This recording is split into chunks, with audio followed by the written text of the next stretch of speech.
You guys, welcome back to another English book analysis commentary video. Today we'll be looking at the viral book titled The Great Gatsby. If you want to check it out for yourself, the link will be in the description, and without further ado, let's get right into it. Okay, first off, before we get too far into it, I just want to point out, this book, really good. You know, you start reading it, first 2 chapters, they don't really go too far, you know, you're kind of bored. It starts picking up quickly after that, you know, you get invested, and at the end of the book, it's super rewarding. You have to think about it, and you know, I feel like Fitzgerald really knows how to develop a theme, and just the fact you have to think about it at the end, I think just really proves that. And speaking of the theme, I feel like beginning of the book, Fitzgerald was pushing this idea that you're either born with money or you're not born with money, and that wealth kind of pretty much decides your social class and your power. And this is shown through word choice, the beginning of the book, when Nick was speaking about his home, and he says, "My own home was an eyesore, but it was a small eyesore." This gives this idea to the reader that Nick is not very wealthy. He's poor, you know, maybe like, you know, some random like shack or something is what it sounds like. But you consider the fact he went to Yale, and his father's financing him for a whole year. You realize he is not poor. He is very wealthy. Just comparatively to Gatsby's mansion, his house looks not very good. And you know, he starts talking about West Egg versus East Egg. You know, East Egg, you learn, is so much more wealthy. And then Nick drives over to East Egg, talks about Tom, and the first thing you hear about him, first thing that Nick says really is, "It was hard to realize that a man in my own generation was wealthy enough to do that." And this just, you know, this sets up Tom as this extraordinarily rich man. Once they get to the party, you know, they're talking, and then Tom's true character is revealed when he says, "It's up to us, who are the dominant race, to watch out for these other races who will have control over things." And I feel like, assuming that Fitzgerald is using Tom to represent the average, super rich white man in the 1920s, which I think he is, this quote shows that rich men have the advantage in life through money and social class, and they want it to stay that way. Now, as transitioning to chapter 2, we learn about Myrtle and Mr. Wilson, and you know, Myrtle starts to talk about her marriage with Mr. Wilson, and Catherine says, "You were crazy about him for a while," said Catherine. "Crazy about him?" cried Myrtle, who says, "Who said I was crazy about him?" This quote shows that, you know, Myrtle is almost embarrassed that she was ever like Mr. Wilson, because, I mean, I think it's clear that she was actually crazy about him at one point. She just is embarrassed about it. And then Myrtle, through dialogue, says, "He borrowed someone's best suit to get married in, and never even told me about it." And honestly, this string of dialogue just, it's hard not to feel sympathetic for Mr. Wilson. I mean, he was just trying to impress Myrtle, look nice, you know, make it feel like this was a special occasion, this marriage.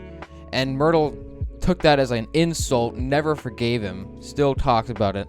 I mean, at the end of the day, all Myrtle cared about was money and social class. And, you know, Mr. Wilson could not support either one of those things. And I feel like Fitzgerald was trying to tell us in the 1920s, people with money have the advantage through social class.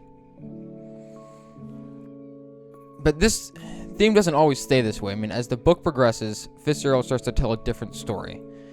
And he's able to transition the theme from you're either born with money or not, and the wealth decides your social class and power, into something more like you can work your way up from very little money to being extremely rich. However, where and who you were born with or to decides your social class and power, not money. This dramatic transition of theme is shown through Gatsby's characterization. First time we're really introduced to Gatsby is at the party in chapter 3. And this is a drastic contrast in comparison to the party in chapter 1. And I mean, there's so many more people there. But this gives the illusion that Gatsby is a well-respected, powerful man. And then Nick starts talking, and he says, I was one of the few guests who had actually been invited. People were not invited, they just went there. And then he actually arrives and states, as soon as I arrived, I made an attempt to find my host. But the 2 or 3 people of whom I asked his whereabouts stared at me in such an amazed way.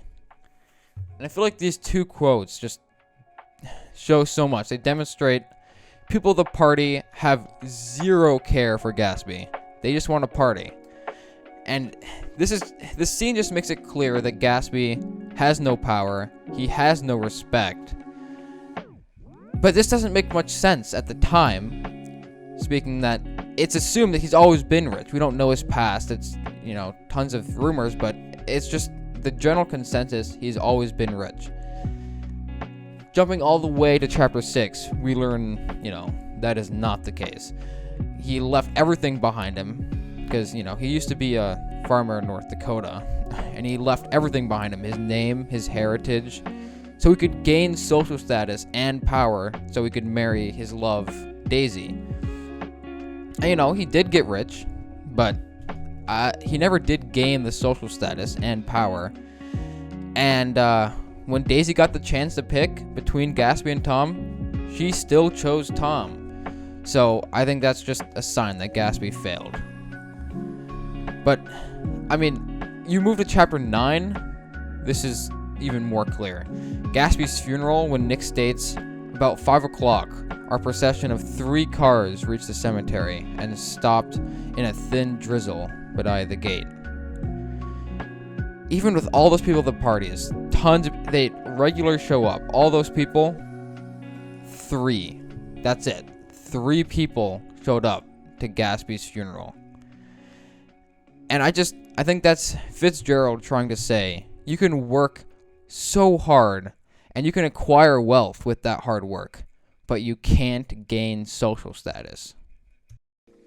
Alright guys, so you can see Fitzgerald developed a theme throughout the novel through first Tom, then Myrtle, and finally Gatsby. The theme started out saying, whatever you're born with in terms of money, social status, and power is what you're going to have the rest of your life. But this developed into something more like, with hard work, you can obtain wealth, but only through birth can you obtain social status and power. Well guys, that concludes another English book analysis commentary video. Make sure to like, subscribe, and please let me know the next book I should analyze. See you next time.